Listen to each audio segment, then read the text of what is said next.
from Veterans Stadium in Philadelphia, Pennsylvania. It's the NFC Wild Card Playoff game between the Chicago Bears and the Philadelphia Eagles.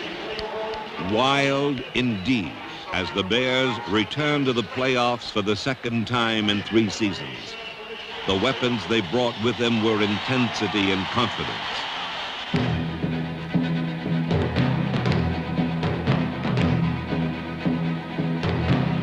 They fought the Eagles on terms that were as furious as they were equal.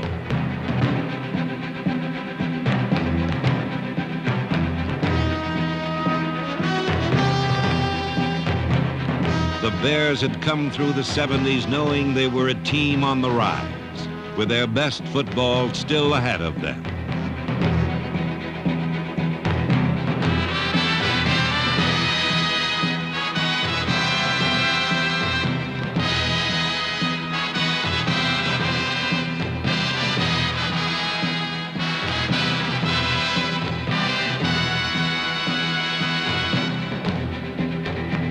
Using an offense that had outscored any Bear team in 14 years, Chicago fashioned a slim 17-10 halftime lead. As the decade ended, the Bears had gained the NFL power level that raises edge where championships are decided by 1 or 2 key plays. Now the Bears 86 yards away from the distant goal line at this end will line it up. They send Ricky Watts wide to the near side. Baschnagel wide to the right. In motion back towards the line is Baschnagel. Phipps hands to Payton on a sweep to the right side. He's got a convoy of blockers, but a penalty flag is thrown. Payton breaks free. He might score. He's to the 50. Down the first sideline, caught for the ankle, he breaks loose. And he goes all the way inside the 20 to 15 to 10 to 5. He dances into the end zone. But a flag was thrown all the way back at the 15-yard line. Chicago saw its second half efforts cast away. For Philadelphia, fortunes were quite different. Jaworski with the call, drops back to pass. He has time, throws it out the right side. It's caught by Hempfield. He's across the 50, the 45, the 40. He's going to score!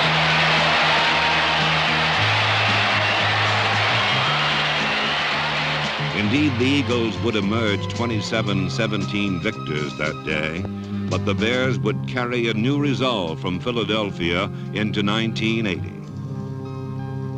Their goal, to be in Soldier Field for the playoffs.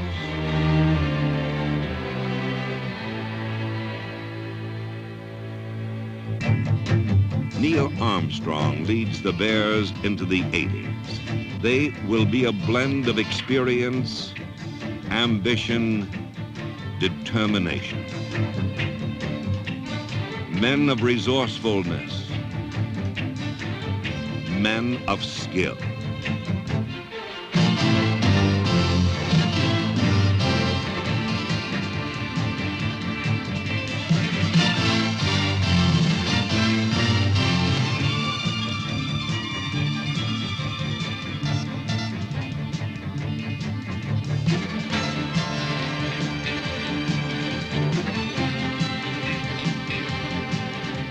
The lessons of youth behind them, the Bears finished the 1979 season as the highest scoring team in the NFC Central, and with a defense that had gone from 22nd to 6th in the league in 2 short years.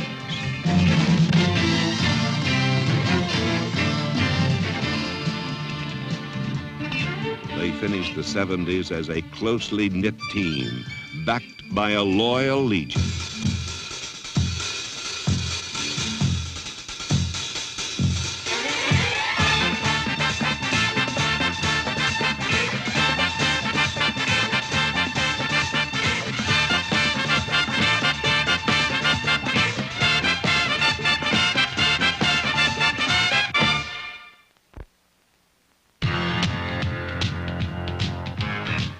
Early season victories had become a Bear trademark in recent seasons. They come ready to play.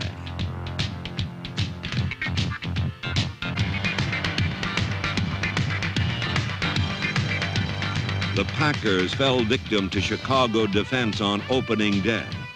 On the ensuing Sunday, the Bear offense was in high gear against the Vikings. Fitz Evans, the quarterback. And he play action fakes, drops back to throw. He unwinds, a long one down the field for Scott. He's open, he's got it, touchdown! Big blocks got Walter Payton into the fast lane as Chicago strutted to a 26-7 triumph.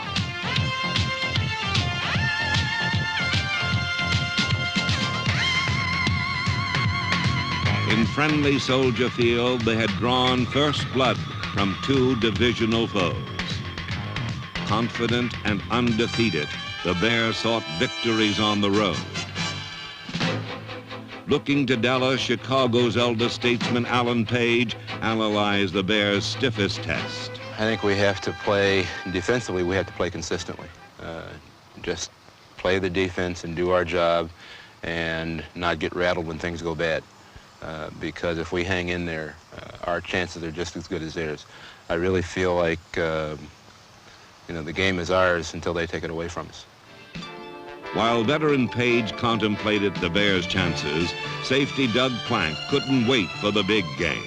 As far as an organization goes, Dallas seemed like they were always on top. I'm not going to have a very hard time at all getting 100% ready to play the Cowboys this weekend.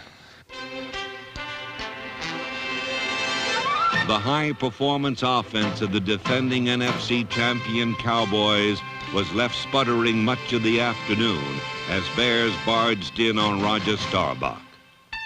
For his part, young Vince Evans attacked the Doomsday defense with playbook precision.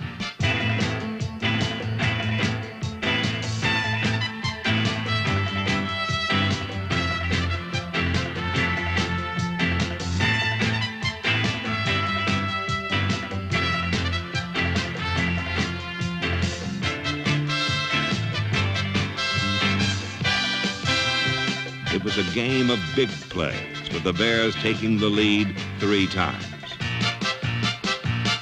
The play action fake, he sets up deep to throw. Over the middle, he's got a man wide open. Richards, he's got it. He's got a touchdown. He was so wide open.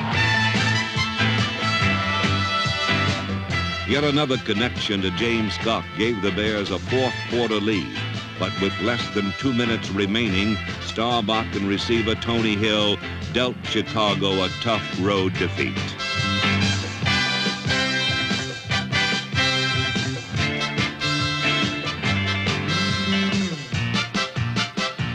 A mid-year slump, plus the hospitalization of Evans with a rare staph infection, left Bear spirits as damp as a Midwestern rainstorm.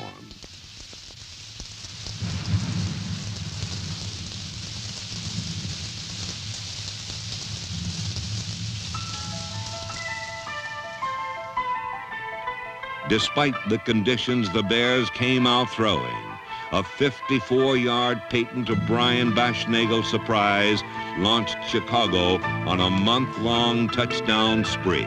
With 27 points on the scoreboard and victory but 13 seconds away, the Bears were handed another heartache at the season's halfway point. It was a defeat that would crush most teams. But this was to be a special Bear team.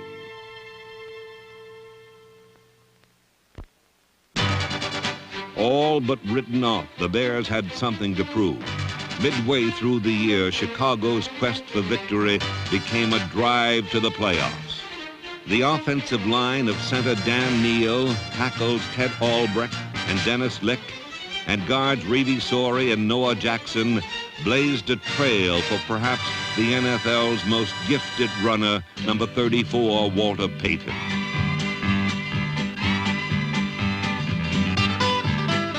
Stripped of the team's top 3 fullbacks because of injuries and saddled with a bruised shoulder, all Payton could manage was over 1,600 yards, his 4th consecutive NFC rushing title, and 7 more Bear records.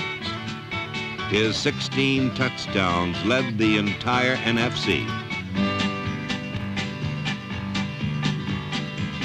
Whether he's out there slashing in the noonday sun, jackknifing in a heated indoor arena, or polishing his routine for the ice capades, no one does it better than Walter Payton.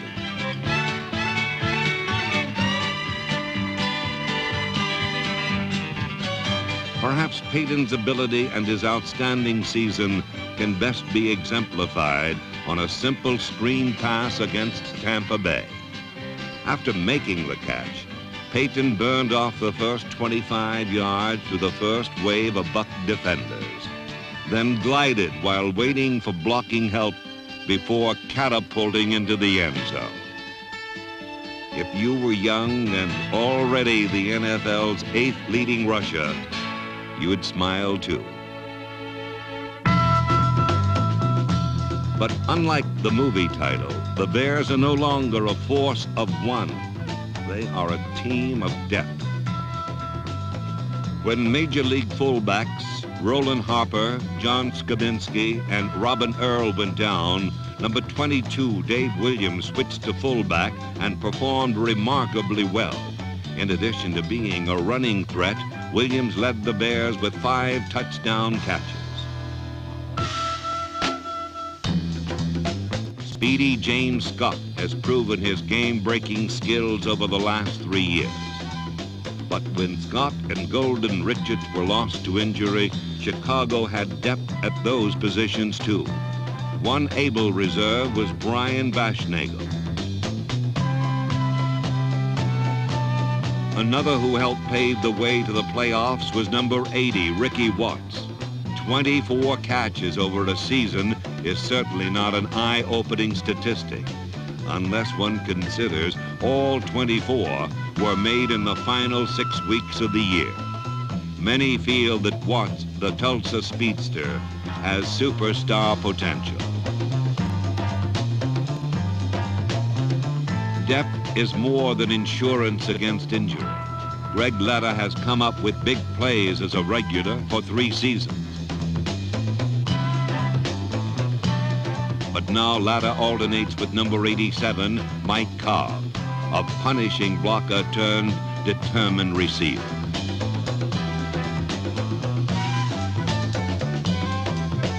The revitalized offense shot the Bears to a 7-1 finish, the best in the NFL over the season's last 8 games.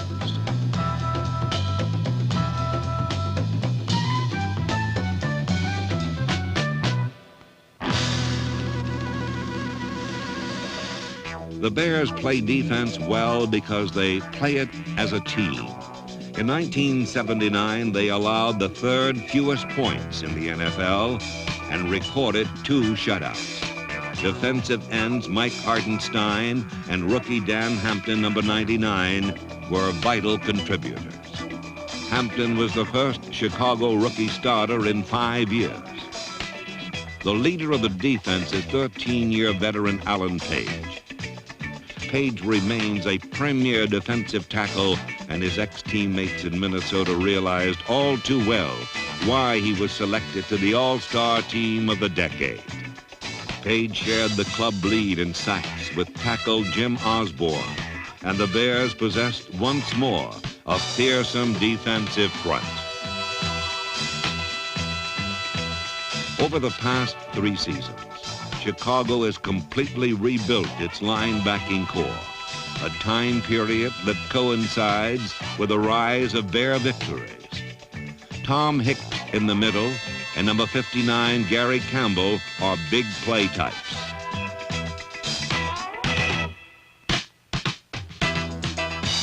Chicago's leading tackler was a man who nailed the opposition 111 times, number 58, Jerry Muckenstern. But the Bears of the 80s will go on without Captain Doug Buffone, a Chicago fixture for a decade and a half. Announcing his retirement in December, Buffone leaves the Chicago defense a legacy that includes dedication to team and a whatever-it-takes attitude.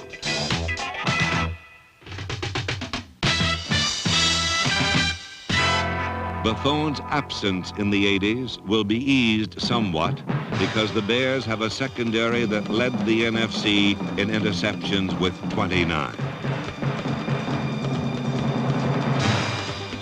Virgil Livers was one thieving cornerback, as was former All-Pro Allen Ellis. Recovered from knee surgery, Ellis managed to pick off 4 while playing in only 5 of the last 6 games. Terry Schmidt tied for the club high, stealing 6, including 1 for a touchdown. Lenny Wolderscheid, the Bears' nickel back, proved to be a deadly tackler throughout 1979. Wolderscheid was a ready reserve and complemented one of the best pairs of safety men in the league. Gary Fencik grabbed 6 interceptions, a career high, but faces a comeback season from knee and ankle surgeries in 1980.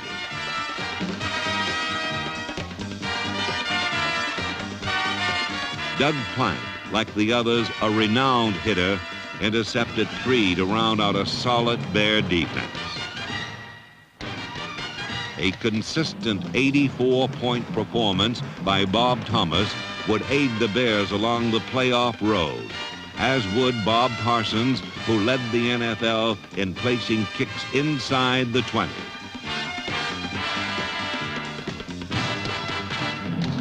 Still, one vital playoff ingredient was missing, but not for long.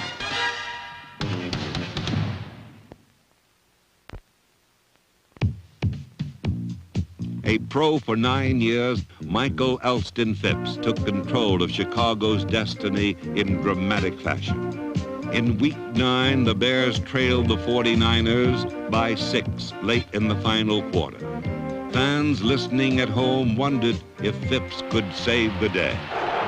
Bashnagel in the slot to the near right side. The tight end is Lana on the left, deuce backfield. 4th down, almost 10 to go. Phipps sets his line. He drops back to throw. Has time. Throws it deep for Scott. He's got it at the 20, the 15, the 10, the 5. He's going to score. Touchdown, James Scott. The victory was sweet, but perhaps even the Bears themselves could not foresee their marvelous future. The Detroit Lions were next to fall.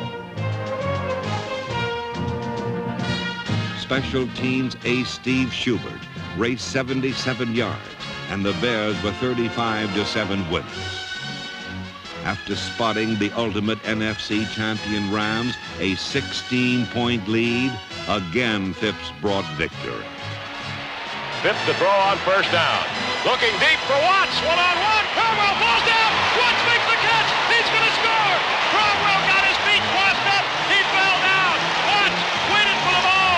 Caught it and goes in on the first play. A 68-yard touchdown pass. After a win over the Jets came the Bucs. The Bears appear to have the rush on. They do.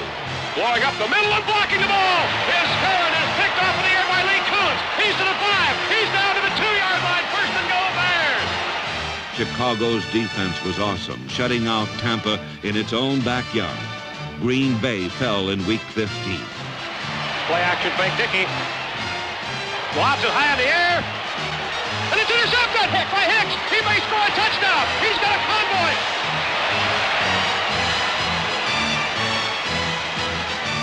The Bears had crushed 6 of 7 opponents. Yet when the Chicago Express was at full throttle, tragedy struck. George Halas Jr., Muggs to even those who knew him casually, died of a sudden massive heart attack.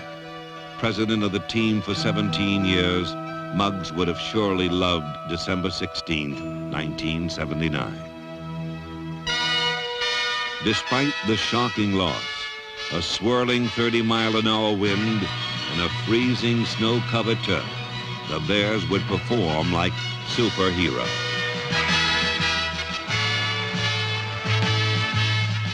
At stake was a playoff berth. If Armstrong's men could win by 33 points and the Cowboys could defeat Washington, the Bears would be playoff bound. It happened precisely that way. Against St. Louis, the Bears scored early and often as Mike Phipps continued his stellar play. Dave Williams did the rest.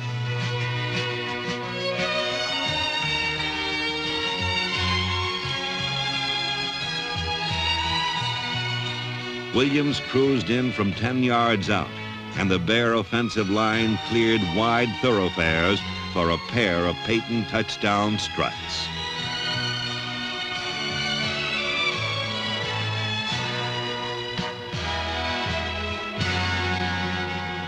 The defense would allow but 6 points all afternoon. Points Ricky Watts quickly offset with one mighty burst. High and over-ender, drifting to the far side, and it's going to be Watts up the sidelines to the 20, the 25, cuts back to the 30, upfield to the 35, breaks the tackle at the 40. He's up to the 50. He's going to block. He's to the 35, the 30. He might go. Down to the 15, to the 10, 5, touchdown. He caught the ball on the far sideline to the 18-yard line and motors up the far sideline 72 yards for the kickoff return, making 82 yards. Watts and the Bears weren't through. Before that afternoon was over, Chicago would annihilate the Cardinals 42-6. In the waning moments of the game, Peyton closed in on his 4th consecutive NFC rush, and the Bears closed in on the playoffs. A team that was an unfortunate 3-5 midway through the season had earned a playoff berth. Neil Armstrong knew how far they had come. They've learned to play together, and I think they've learned how to win.